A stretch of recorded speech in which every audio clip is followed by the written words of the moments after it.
1930s में, जबकि aeroplane या एयर सर्विसेज इतने इजीली अवेलेबल नहीं थी, तब ज़्यादातर लोग, ख़ासतौर पे कनाडा में, शिप्स का यानी कि जहाज़ का सहारा लेकर ट्रैवलिंग वगैरह किया करते थे। हालांकि इस ट्रैवलिंग में काफ़ी वक्त लग जाता था। जैसे कि अगर आपको कनाडा से ऑस्ट्रेलिया जाना हो तो इसमें तकरीबन 3 से 4 महीने और कभी कभी तो 6 महीने भी लग जाया करते। सब कुछ डिपेंड करता कि वेदर किस तरह से है। तो ये ट्रैवलिंग काफ़ी मुश्किल हुआ करती थी, लेकिन लोग इसको किया करते थे। ऐसे में एक ऐसा ही बड़ा सा शिप था जिसके कैप्टन थे जोसेफ। जोसेफ ये बाय नेचर बड़े रॉयल टाइप के आदमी थे और उन्होंने शादी ब्याह नहीं किया था क्योंकि उनका ज़्यादातर वक्त उसी जहाज़ पे जाता। दरअसल हुआ ये था कि जब बड़े कम उम्र के थे तो तभी उनको उस शिप का कैप्टन बना दिया गया और फिर ऐसे भी कहा गया कि जोसेफ अपने उम्र के काफ़ी बड़े हिस्से को उसी पे उन्होंने, उस जहाज़ पे उन्होंने बिताया था।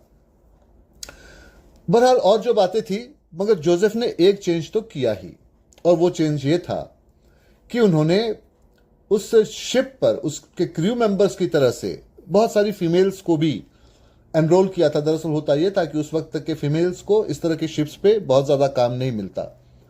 वेट्रेस का काम करती, कभी कभार कुक का काम मिल जाता, कुछ नर्सेज भी हुआ करती, एक आध कोई डॉक्टर अगर होगी तो वो हो जाया करती, पर उनके नंबर्स तो निग्लिजिबल होते। कहते कि क्रू का 5% भी फीमेल नहीं हुआ करती थी। इस तरह की मुश्किल थी। एक ऐसी ही कुछ लेडी नर्स थी जो कि टाइटैनिक जहाज पर भी थी, और वो 3 बार इस तरह से जहाज डूबने, अलग अलग जहाज थे, तो 3 बार जब वो जहाज डूबे थे, तीनों बार वो बच गई थी। उसके बारे में कहा गया था कि a lady could not think, एक ऐसी लेडी जो पानी में डूब नहीं सकती है कभी। जब उसने अपनी बायोग्राफी लिखी थी तो उसमें और तो बातें जो सही थी वो ठीक थी कि भाई 3 बार वो कैसे इस अलग अलग जहाज़ों से डूबने से वो बची थी, पर सबसे बड़ी बात उसने ये लिखी थी कि ऐसे जहाज़ों पर सबसे बड़ी मुश्किल ये होती थी कि फीमेल्स बहुत कम होती थी, और फिर जो क्रू मेंबर्स या पैसेंजर्स होते थे वो फ्लर्ट करने की कोशिश करते थे, वो इससे ऊब चुकी थी, और इसलिए जानबूझकर अपने आप को वो इस तरह से दिखाती जैसे वो खूबसूरत नहीं है। हालांकि खूबसूरत थी, लेकिन वो नहीं दिखाती थी अपने आप को इस तरह से, और इस तरह की बातों से बचने की कोशिश किया करती। बहरहाल ये सारे जो मामले थे, इससे एक बात तो तय थी कि भाई फीमेल्स तो वहां पर बहुत ज्यादा अपॉइंट नहीं हुआ करती थी। तो ऐसे में कैप्टन जोसेफ ने कुछ चेंजेस किए और उन्होंने फिर अपने जहाज पर बहुत सारे क्रू मेंबर्स में फीमेल्स को भी न सिर्फ अपॉइंट किया, बल्कि उनका बिहेवियर भी उनके साथ बड़ा अच्छा होता। दरअसल ये होता कि जहाज पे जो लोग काम करते, एक तरह से उनका उनसे फैमिली टर्म्स जैसे बन जाता, जैसे कि उनकी अपनी फैमिली ना हो तो इन्हीं को वो अपनी फैमिली मानकर हर तरह से इनका ख्याल रखा करते। पर अब वो कैप्टन थे, वो उस जहाज की कंपनी के डायरेक्टर नहीं थे, तो डायरेक्टर्स वहां से जो भी इंफॉर्मेशन दे वो इनको मिला करता। डायरेक्टर्स ने 1-2 बार उनसे पूछा भी था कि भाई आप इस तरह से फीमेल्स को वहां पर रखते हैं जहाज पर, और बाद में वो शादी ब्याह करके चली जाती हैं, फिर उनका दूसरा रिप्लेसमेंट ढूंढ कर लाना होता है। उनकी और भी प्रॉब्लम होती है, जैसे उन दिनों तो ऐसे लेबर लॉ वगैरह इतने नहीं थे, तो खैर वो मैटरनल लीव या पैटर्नल लीव वो सारी कुछ तो ना मिले, लेकिन बाकी की और प्रॉब्लम हो सकती है। तो भाई मेल्स को ही आप लाया कीजिए। तब ऐसे में वो उनको कैप्टन कुक के बारे में बताया करते। ये बात तकरीबन 1769 की है। उस वक्त के इंग्लैंड के राजा ने कैप्टन कुक को एक जहाज दिया जिसमें बहुत सारे लोग भी थे, जिसमें बहुत सारे सिपाही भी थे, और उन्होंने कहा कि आपको दुनिया के साउदर्न हिस्से में, जहां आज ऑस्ट्रेलिया न्यूजीलैंड है, वहां जाना है। उन दिनों ऑस्ट्रेलिया न्यूजीलैंड का पता किसी को नहीं था। वजह राजा ने यह बताई कि अब जो विनस प्लैनेट पे जो चेंजेस आ रहे हैं, इसको आप लोग यहाँ से ऑब्जर्व कर रहे हो, जहां इंग्लैंड है वहां से, लेकिन ये तो northern part of the world है, इतना अच्छा दिखाई नहीं पड़ता है। आप साउदर्न पार्ट पे जाइए, वहां से ऑब्जर्व कीजिए और जो भी रिपोर्ट होंगी वो भेजिए। लेकिन साथ साथ राजा ने उनको एक सील्ड एनवेलप भी दिया। कहा कि जब आप वहां पहुंच जाएंगे और अपना काम पूरा कर लेंगे, रिपोर्टिंग भेजेंगे, उसके बाद इस एनवेलप को आपको खोलना है। कुक एक अच्छे साइंटिस्ट, फिलोसोफर, एक अच्छे जहाज के कैप्टन और एक अच्छे वॉरियर यानी कि लड़ने वाले थे, तो उनमें बहुत सारी ऐसी क्वालिटीज थी। वो काफी गरीबी में पैदा हुए थे, फिर लेकिन 1762 तक आते आते उन्होंने काफी प्रोग्रेस की थी। फिर उनकी शादी भी हो गई, उनके 6 बच्चे थे। वाइफ और बच्चे उनका हमेशा इंग्लैंड में रह के ही वेट किया करते, और ये साहब फिर इस तरह से अलग अलग टूर पे जाया करते, तो अब उस तरह से यहाँ पर ये आए हुए थे। बहरहाल उन्होंने रिपोर्ट बनाई बनाकर राजा को भेजी, और जैसे कि राजा के ऑर्डर्स थे वो सील्ड एनवेलप को खोलकर देखा। उसमें लिखा था कि देखिए साहब, इंग्लैंड ने अपने एम्पायर को वर्ल्ड के और हिस्सों में तो फैलाया है, लेकिन वर्ल्ड के दूसरे हिस्से में क्या है, साउथ में क्या है, हमको नहीं पता। तो आप अपना जहाज लेकर जाइए लोगों के साथ और पता कीजिए कि क्या है। खैर, अब ये जहाज लेके निकले और फिर सबसे पहले न्यूजीलैंड पहुंचे। वहां तब माओरी आदिवासी रहा करते थे, उनसे इनका मुकाबला हुआ, लड़ाई वड़ाई हुई। अब इनके पास तो खैर मॉडर्न वेपन थे, ये लोग जीत गए। यहाँ वहां पर उन्होंने अपने आप को, कॉलोनी को सेटल करवाया, और फिर वहीं से उनको ऑस्ट्रेलिया जाते जाते रास्ते में ही पड़ा तो ऑस्ट्रेलिया के साउदर्न पार्ट में गए। वहां भी उन्होंने वही सारा किया कि वहां पे अपनी कॉलोनी बनाई। लेकिन इन दोनों जगह कॉलोनी बनाते वक्त उनको दो तरह की परेशानी आई। पहली परेशानी तो यही थी कि वहां के जो लोकल्स थे, आदिवासी, उन्होंने इनका अपोज किया था। दूसरा ये कि वहां पर जो भी कोई वेजिटेशन, यानी कि फल फूल पौधे जो जहरीले हुआ करते, जिसके बारे में इनको इन्फॉर्मेशन नहीं थी, या वहां पर अलग अलग तरह के जंगली जानवर भी थे जैसे जहरीले सांप वगैरह, उसकी इन्फॉर्मेशन भी नहीं थी। तो उस चक्कर में इनके कुछ लोग मारे भी गए। लेकिन इसका दूसरा साइड भी था, वो ये कि ये लोग अपने साथ वो बीमारियां लेकर आए थे जो उस आइलैंड में, जो मतलब ऑस्ट्रेलिया और न्यूजीलैंड में पहले नहीं थी, जैसे कि सिलिसिस। तो अब ये इस तरह की जो बीमारियां थी वो वहां फैलने लगी, तो जाहिर सी बात थी कि वहां के जो लोग थे वो इनसे नफरत भी किया करते। खैर, इन्होंने अपने उस टूर को पूरा किया, लौट कर वापस आए। आने के बाद में राजा को रिपोर्टिंग दी, राजा उससे बड़े खुश हुए, उनको किसी और एक टूर पर भेजा, ये वहां पर भी गए। फिर तीसरे टूर पे जब वो गए तो वो अटलांटिक और पैसिफिक ओशियंस को वो ढूंढ रहे थे। ऐसे में वो पहुंचे हवाई आइलैंड पे, उसका पता किसी को नहीं था। अब तो खैर एक देश है, तो वहां पर सब आदिवासी रहा करते थे। ये वहां पर पहुंचे, लेकिन वहां के आदिवासियों ने इनकी एक बोट को चुरा लिया। अब इनको बोट चाहिए थी वापस। ऐसा होता है ना, एक बड़ा सा जहाज होता है, उसमें बहुत सारी बोट भी रखते हैं, क्योंकि जहाज को आप एकदम से आइलैंड के पास नहीं ले जा सकते, क्योंकि वहां पे रॉक्स वगैरह होती हैं, जहाज तो टूट जाएगा। तो जहाज को दूरी पे रखते हैं और फिर छोटी छोटी बोट्स लेके वहां से फिर आप आइलैंड पे जाते हो। तो ऐसे एक बोट को उन्होंने चुरा लिया। बोट इनके लिए जरूरी थी। तो इन्होंने ये किया कि वहां के जो आदिवासियों का लीडर था उसको किडनैप करने की कोशिश की।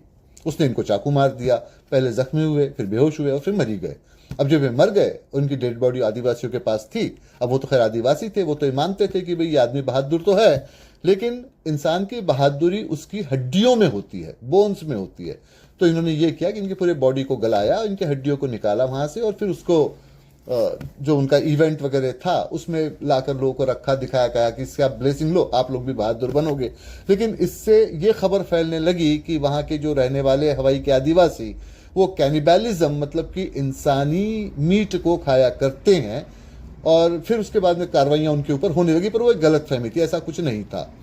अभी जब सारी बात कैप्टन कुक के बारे में पब्लिश हुई, लोगों को पता चली, तो बजाय लोग डरने के, इससे सारे यूरोप के लोग बड़े इंस्पायर हुए और फिर वो इस तरह के वोएजेस, इस तरह के एडवेंचर्स में हिस्सा लेने लगे। तो कैप्टन कुक का नाम हिस्ट्री में एक तरह से देखा जाए तो इमॉर्टल हो गया। वहां तक तो ठीक था, लेकिन उनके एक बायोग्राफर ने यह लिखा कि कैप्टन कुक को इस तरह से इमॉर्टल बनाने में जितना उनके बहादुरी का हाथ था, उतना ही बड़ा उनके वाइफ का हाथ था। बेचारी उनसे जुदाई हमेशा सहती रही, उनसे दूर रही। और इसके अलावा फिर यह भी हुआ कि उसने बच्चों को अकेले पाला। उनकी इस तरह से जब मौत हुई और हस्बैंड की डेड बॉडी भी उसको नहीं मिली, तो उसके ऊपर क्या गुजरी होगी। और ये जो पार्ट था बायोग्राफी का, ये इन जोसेफ साहब को, जो कि कैप्टन हुआ करते थे, बड़ा इंप्रेस कर गया। और उन्होंने कहा कि ये बात तो सही है भाई, हम लोग तो यहाँ पर इस तरह से घूमते फिरते रहते हैं, हमारी फैमिलीज को वहाँ कितनी परेशानी होती होगी। बहरहाल ये भी एक वजह थी कि उन्होंने शादी ब्याह नहीं किया था, अपने आप को अकेले ही रखा। लेकिन उनकी सिंपैथी जो जहाज पे काम करने वाले लोग थे उनके साथ में रहा करती थी। खैर, उस जहाज का नाम मेफेयर था। अब इस मेफेयर जहाज पर दो और लोग भी काम किया करते थे। एक थे अल्बर्ट और उनकी वाइफ थी कैथरीन। अब तो जहाज पे जब वो आ गए थे तो खैर जैसे बताया जा चुका है, उस वक्त तो वर्कमैन कंपनसेशन एक्ट, मतलब कि मजदूरों को या काम करने वालों को सिक्योरिटी तो नहीं होता था। तो ये साफ लिखा था वहां पर कि भाई आपको काम करना है, क्योंकि ये इस तरह के जो आप निकलते हो बाहर टूर के ऊपर में, तो ये काफी लंबा हो जाता है। कभी कभी तो 6-6 महीने 7-7 महीने आपको रहना होता है। तो भाई आपका फैमिली एक्सटेंशन का प्लान नहीं होना चाहिए, क्योंकि आपका अगर कोई छोटा बच्चा होगा तो वो तो इस जहाज पे नहीं आ पाएगा, उसके लिए यहाँ अरेंजमेंट नहीं है। तो आप तो रह सकते हो, लेकिन एकदम छोटा बच्चा यहाँ नहीं आ सकता है। मगर इनकी प्रॉब्लम ये थी इस वक्त अल्बर्ट और कैथरीन की, कि उनको एक बेबी हुआ था। अब उनको तो खैर 1 महीने की छुट्टी मिली थी उस वक्त में, क्योंकि ऐसे होता था ना, 6 महीने आप जर्नी पे आ गए और अब लौट के वापस आ गए, तो आपको 1 महीना छुट्टी मिले, तो 1 महीना छुट्टी मिल गई, उसके बाद क्या होगा भाई? उनको तो उस बच्चे को या तो यहीं रखना होगा, जो कि मुश्किल था, और जहाज पे तो नहीं ले जा सकते, नौकरी छोड़नी होगी किसी एक को, और वो भी खास करके कैथरीन को। लेकिन मुश्किल ये थी कि उन दिनों नौकरियां इतनी आसानी से फीमेल्स को मिला नहीं करती थी, और कैथरीन नौकरी छोड़ना नहीं चाहती थी। तो उन्होंने पेपर में एक एड्स दिया कि भाई इसके लिए केयर टेकर की जरूरत है। अब इस एड को पढ़ने वालों में मेरियम भी थी। मेरियम अपने हस्बैंड डेलमोंट के साथ में वही उसी एरिया में कहीं रहा करती थी। डेलमोंट उस वक्त में काम किया करते थे एक फैक्ट्री में। उनके पैर में चोट लग गई, जैसे कि बताया जा चुका, उन दिनों तो मजदूरों को प्रोटेक्ट करने के रूल्स डिसाइडेड नहीं हुए थे, तो उनको कुछ पैसे दे दिए गए और उनको नौकरी से हटा दिया गया। अब जैसे कि है, उन दिनों नौकरियां इतनी आसानी से मिलती नहीं थी, और फीमेल को तो बिल्कुल भी नहीं। वो तो घर में सिलाई बुनाई कढ़ाई ऐसे काम वाम करके बेचारी पैसे बनाया करती, बहुत कम होती जो ऐसे ऊंचे लेवल पे जा सकती थी, नर्सेस वगैरह, वो तो काफी हाई लेवल की पढ़ाई मानी जाती थी, एजुकेशन मानी जाती थी। अब क्या किया जाए? तो मिरियम की नज़र उस एड्स पे पड़ी, तो वो वहाँ से उसने समझाया अपने हस्बैंड डेलमोंट को कि भाई इस वक्त पैसे कमाने की बहुत ज़रूरत है, तो देखती हूँ कि कुछ 1 आध 2 साल के लिए अरेंजमेंट हो जाए, तब तक कि तुमको कोई जॉब मिले तो ठीक, वरना तो इसी काम को करते हुए करेंगे। अब भाई तुम जैसे घर पे रहते हो, तो उनका एक बेटा भी था, छोटा सा था, करीब उसका भी 1 ही महीने के आसपास रहा होगा, उसका नाम स्टुअर्ट था। तो भाई तुम स्टुअर्ट का ख्याल यहाँ रख सकते हो। डेलमोंट बड़े अच्छे आदमी थे, रॉयल थे, और फिर अब ये ज़रूरत भी थी, तो वो इस बात को मान गए। अब ये पहुंची उस विला में, तो पहले तो इंट्रोडक्शन हुआ, तो बताया गया अल्बर्ट और कैथरीन की तरफ से कि हमारा एक बेटा है 1 महीने का, उसका नाम भी स्टुअर्ट ही है।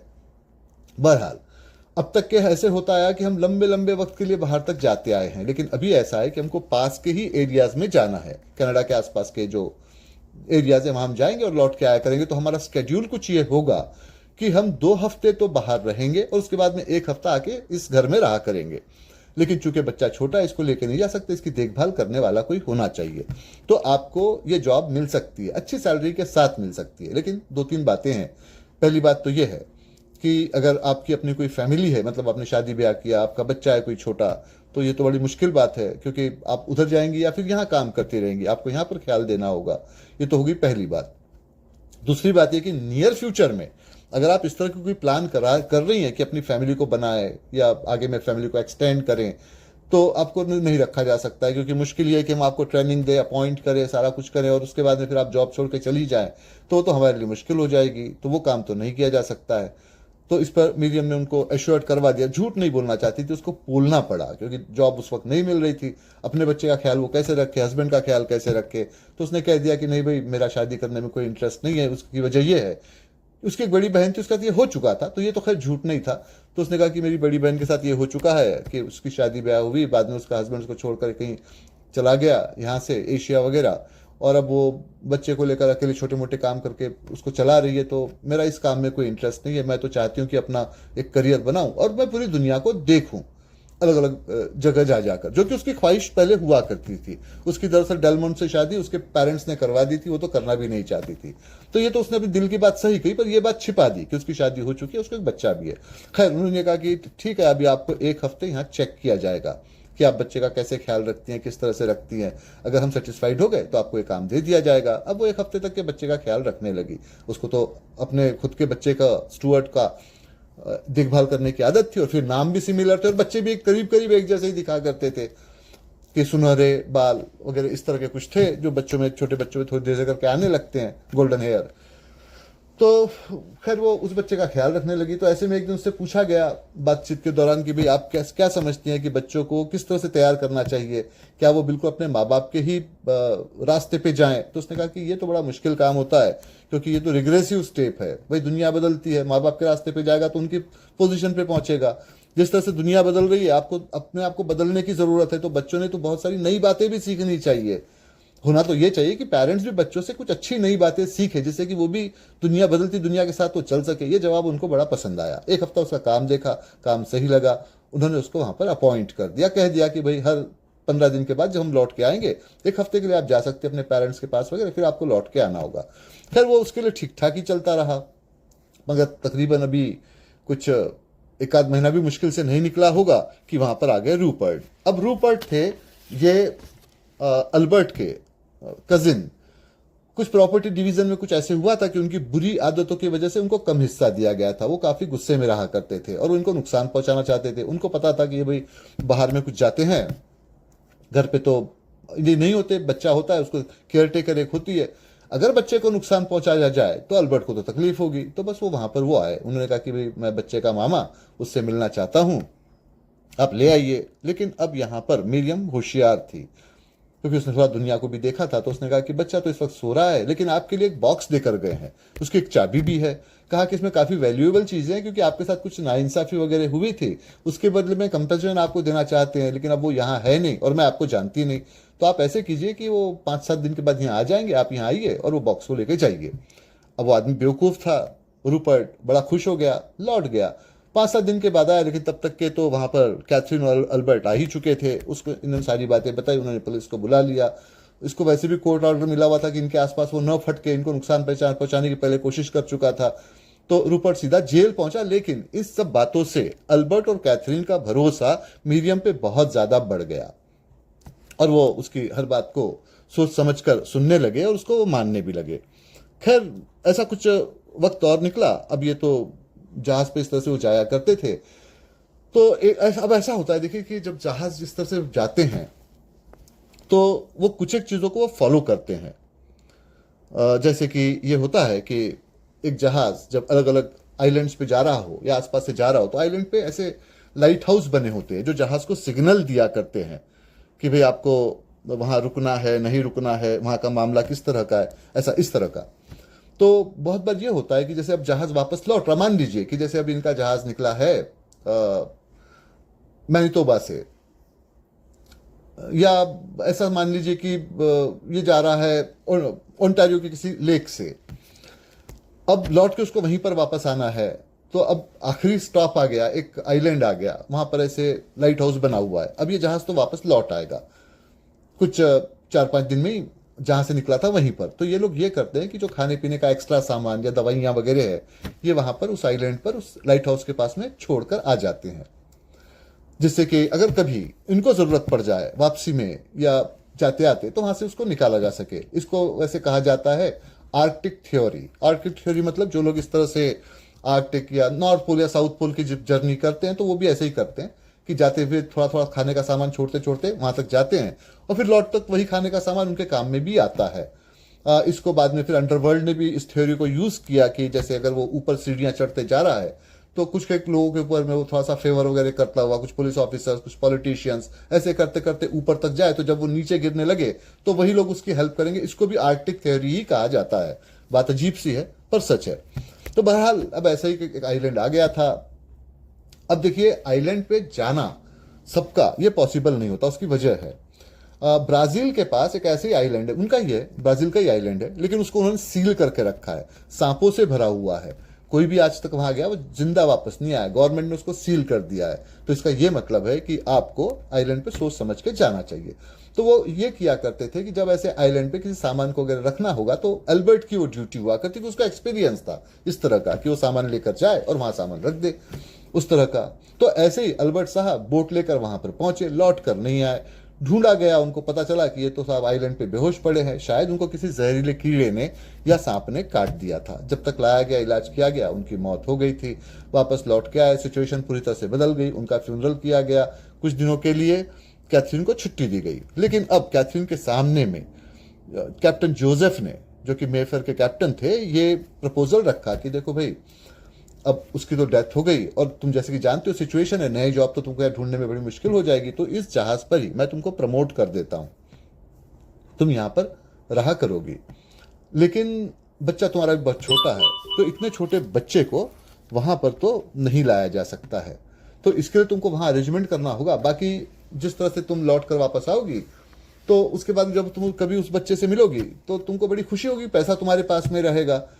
अब ये बात उसके समझ में तो आ गई थी कैथरीन के, लेकिन उसने इसी बात को मिरियम को भी समझाया कि देखो मिरियम, इस तरह की सिचुएशन है, अगर मैं नौकरी छोड़ती हूं तो तुम्हारी जॉब भी चली जाएगी, क्योंकि मैं तुम्हें पैसे कहां से दूंगी। अब मिरियम भी सोचने लगी कि भाई अपने स्टुअर्ट को तो ये पाल लेगी, पर मेरे स्टुअर्ट का क्या होगा, उसकी देखभाल कौन करेगा। हाँ, घर पे हस्बैंड है लेकिन बगैर पैसे के, ये तो मुश्किल है, उसके तो पैर में चोट है, काम शायद मिलेगा भी नहीं। उसने उस बात को मान लिया, उसने कहा कि चलो ठीक है, मैं इस बच्चे का ख्याल रखा करूंगी। अब जैसे कि हुआ, कैथरीन को तो एक लंबे टूर पे जाना पड़ा, लेकिन वो मिरियम पे तो भरोसा करती थी। कहा गया कि भाई वो कुछ लंबे टूर पे जाएगी और कुछ उसको ऑस्ट्रेलिया, न्यूजीलैंड ऐसे वगैरह जगह जाना होगा। अब देखिए, अ, हम वापस आते हैं कैप्टन कुक पर। 1769 में उन्होंने उस एक्सपेडिशन को किया था, जहाज की जो जर्नी थी उस पर वो निकले थे। लौट कर वो आए थे 1773 में, मतलब करीब 4 साल उनको लग गए थे। अब उन दिनों ये भी होता था, जब 1930s की बात कर रहे हैं, कि जब जहाज इस तरह से जाते तो उनके स्केड्यूल को बदला जाता, क्योंकि भाई जहाज को ले जाने में, लाने में पैसे खर्च होते हैं, क्रू को पैसे देने पड़ते हैं, लोगों को पैसे देने पड़ते हैं, तो पैसा लाना भी पड़ता है। तो जहां ज्यादा बुकिंग हो, जहां ज्यादा इवेंट हो, वहां वो जहाज जाते थे। मान लीजिए कि अगर ये ऑस्ट्रेलिया जा रहा है तो वहां से न्यूजीलैंड भी जाएगा, पापुआ न्यू गिनिया भी जाएगा, शायद वहां से होते होते जापान भी जाएगा, फिर लौट के कहीं वेस्ट इंडीज और पार्ट्स में भी जाएगा, इस तरह से। तो उसको वक्त लग जाया करता। तो उन्होंने बताया कि भाई करीब करीब 2 साल का स्केड्यूल है। लेकिन कैथरीन को उसको फिक्र नहीं थी, क्योंकि वो जानती थी कि मरियम उसके बच्चे का ख्याल रखेगी। अब मरियम दूसरी तरफ जब कैथरीन चली गई तो सोचा कि भाई अब ये घर तो खाली पड़ा, यहाँ रहने का क्या पॉइंट है, तो क्यों ना अपने स्टुअर्ट के पास इस स्टुअर्ट को लेकर जाऊं। और उसने वही किया कि वो वाले स्टुअर्ट के साथ इस स्टुअर्ट को भी लेकर चली गई। अब वो एक घर के अंदर में वो रहती थी, दोनों स्टुअर्ट रहते थे, उसके हस्बैंड रहते थे। कभी कभार वो उस घर के चक्कर लगा लिया करती थी और उसको मैसेज भी मिल जाया करता था कि कैथरीन को आने में भी वक्त है। ऐसे में एक दिन कैथरीन वाले स्टुअर्ट को बुखार था। वहां से हॉस्पिटल कुछ 20-25 किलोमीटर की दूरी पर था। तो ये हुआ कि उन्होंने एक टैक्सी को हायर किया। अब जाहिर सी बात है कि भाई जब बच्चे को बुखार है तो उसको लेकर किसी एक को जाने की ज़रूरत है। तो उसके लिए ये हुआ कि फिर मेरियम नहीं गई और डेलमोंट उसके हस्बैंड उस टैक्सी में उस बच्चे के साथ में वहां से गए। अब टैक्सी तो क्या थी, रेंटल कार ही हुआ करती थी उन दिनों। वो गए, कुछ आंधी तूफान का माहौल था, मामला बिगड़ गया, गाड़ी सड़क से उलट गई, काफ़ी चोटें आई, हॉस्पिटलाइज किया गया। और जब चेक किया गया तो पता चला कि हस्बैंड की तो, डेलमोंट की तो डेथ हुई है, लेकिन साथ साथ स्टुअर्ट की भी डेथ हो गई है। अब ये परेशान हो गई कि बच्चा किसी की अमानत था, उसकी डेथ हो गई, क्या जवाब दे। उसने थोड़ा सोचा, कि अगर वो सच बता दे कैथरीन को, उसको शॉक लगेगा।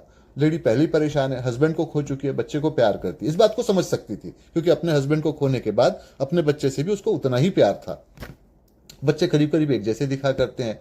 लौट कर आएगी करीब 1-1.5 साल के बाद में, तब तक तो बच्चा थोड़ा बड़ा भी हो जाएगा। पहचानेगी कैसे, उसको पता भी नहीं कि मेरे पास बच्चा है। एक झूठ बोलने से कई लोगों की प्रॉब्लम सॉल्व हो सकती है। तो न चाहते हुए भी उसने उस झूठ को बोलने का डिसीजन लिया। खैर वो बच्चे को लेकर अब वो उसी घर में रहने लगी आगे जाकर, क्योंकि उसको पता था कि कैथरीन तो कभी भी लौट के आएगी। बच्चा धीरे धीरे स्टुअर्ट बड़ा होने लगा। स्टुअर्ट के बाल सुनहरे थे, काफी लंबे थे, और वो डेलमोंट के बालों से काफी मिलते थे। अब एक वक्त में हस्बैंड वाइफ में बहुत ज्यादा प्यार भी था। जब नई नई शादी हुई थी तो डेलमोंट के सिर में, उसके सुनहरे बालों में हाथ घुमाया करती थी। तो बस उसी तरह से उसके लंबे बाल रख के स्टुअर्ट के वो हाथ घुमाया करती थी, उस तरह से उसको चूमा करती थी। बहरहाल कुछ ऐसे हुआ कि कुछ 17-18 महीने के बाद में कैथरीन लौट के आई। तसल्ली की बात यह थी, उसको शक नहीं हुआ कि ये बच्चा उसका नहीं है। पर उसने ये कहा कि ये तूने क्या किया, इसके बाल इतने क्यों बड़े कर रखे हैं। तो उसने कहा कि अच्छा लगता है, कितना प्यारा लगता है, देखो इसके बालों को सहलाते हुए कितना अच्छा लगता है। खैर वो कैथरीन चाहती तो नहीं थी, पर उसने सोचा कि भाई माँ का रोल तो यही प्ले कर रही है, इस तरह से करती है तो चलो बहुत ही अच्छी बात है। उसने उस बात पे ख्याल नहीं दिया।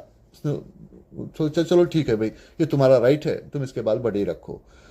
अब ऐसे में कुछ और वक्त निकल गया, कुछ 4-5 साल निकल गए, और फिर जो कैप्टन थे जोसेफ, उन्होंने उससे कह दिया कैथरीन से कि देखो कैथरीन, अब हमारे टूर इस तरह से लंबे होते जाएंगे, बच्चा भी तुम्हारा थोड़ा बड़ा होने को आया है, मैंने मैनेजमेंट से बात कर ली है, ये बच्चा शिप पे रह सकता है, इसकी देखरेख करने के लिए साथ साथ मरियम भी रह सकती है वहां पर, लेकिन सैलरी हम नहीं देंगे, वो तुमको अपने पास से देनी पड़ेगी, क्योंकि तुमको यहाँ बहुत सारे काम है, अभी तो तुम काफी प्रोग्रेस करते जा रही हो।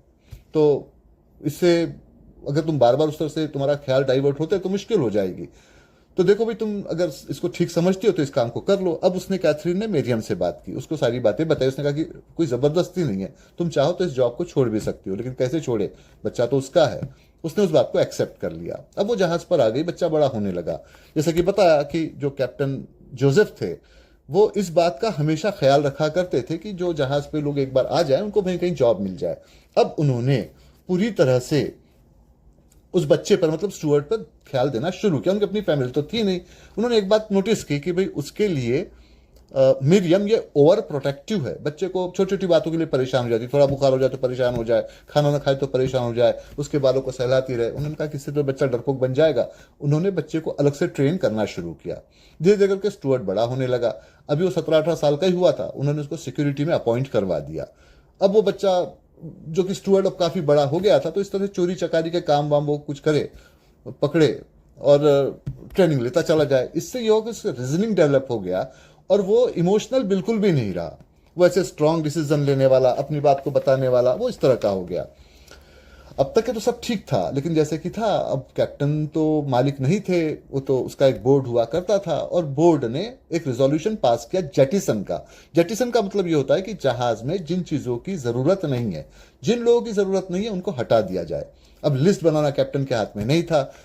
लिस्ट बनाई गई और उस लिस्ट में मिरियम का भी नाम था, क्योंकि बच्चा बड़ा हो गया था और दूसरे काम वो ठीक है साफ सफाई वगैरह कर लेती, लेकिन उस काम की वहां जरूरत नहीं थी।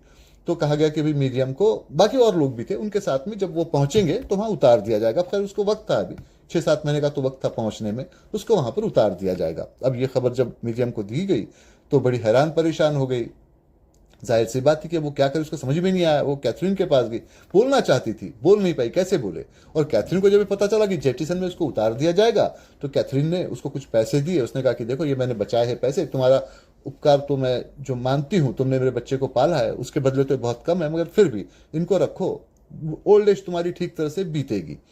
अब मैं तो ये सोच रही हूँ कि तो जहाज जो है भले ही ठीक है कनाडा से आए, लेकिन इसका ज्यादातर तो ऑस्ट्रेलिया के आसपास ही चक्कर लगता है, तो मैं ऑस्ट्रेलिया में एक घर ले लूँ, यहीं पर अपने आप को स्विच कर लूँ, और फिर जब भी कभी मौका मिले तब कनाडा आऊँ। तो ये तो और भी खतरे की बात थी कि बच्चे को मैं कैसे देखूंगी, मैं बच्चा तो मुझसे दूरी हो जाएगा।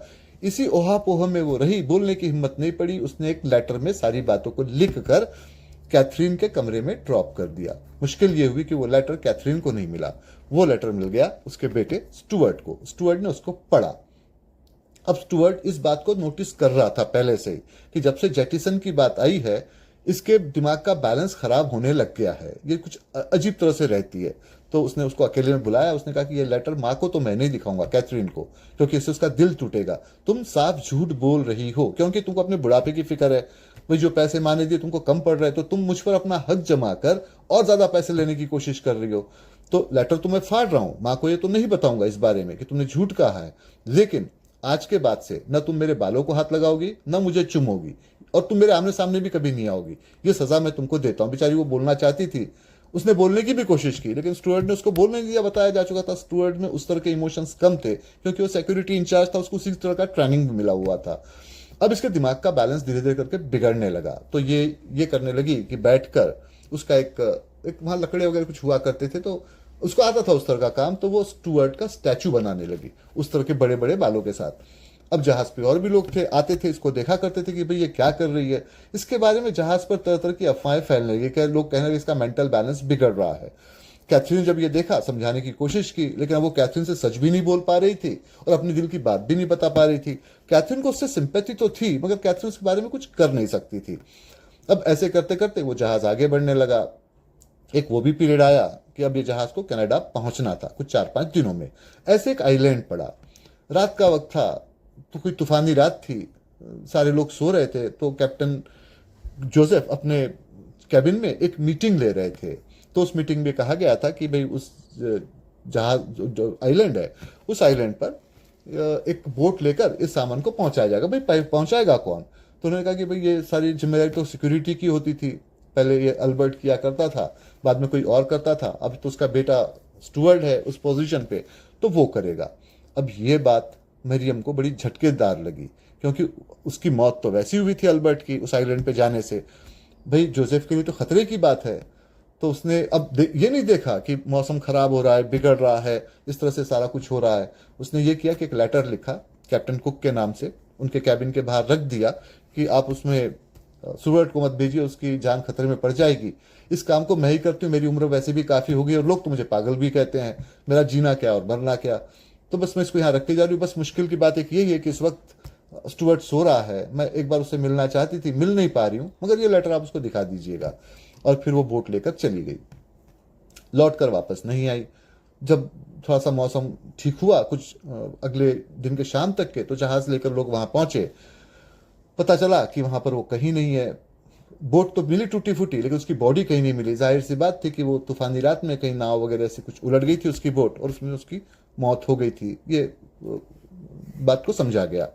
खैर कैथरीन ने फिर ये किया कि कैप्टन से कहा कि देखो इतने मेहनत से उसने उसका ये बनाया था स्टुअर्ट का स्टैचू, और अब वो तो उस वक्त की बात है 1930s की, तो लोग तो इस तरह से थोड़े से इमोशनल और ऐसे हो जाया करते थे।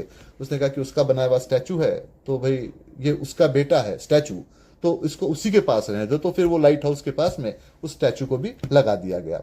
सारे लोग लौटकर वापस आए। अब उसके बाद में जो जहाज पे थे वो ज्यादातर ये कहते थे कि भाई उसका मेंटल बैलेंस बिगड़ गया था, इसलिए इस तरह का डिसीजन लिया और वो मारी गई। कुछ जो समझदार लोग थे उन्होंने कहा कि भाई वो अंदर से बहुत परेशान रहा करती थी, उसके दिल में एक तरह से फायर यानी कि आग लगी हुई थी, तो इस ठंडे ठंडे पानी ने उसके दिल की आग को बुझा दिया, और वो अब बड़ी खामोशी के साथ में इस सी के अंदर, समुद्र के अंदर में अब सो रही है। तो कम से कम जो उसकी मेंटल जो परेशानियां थी वो परेशानियां दूर हो गई।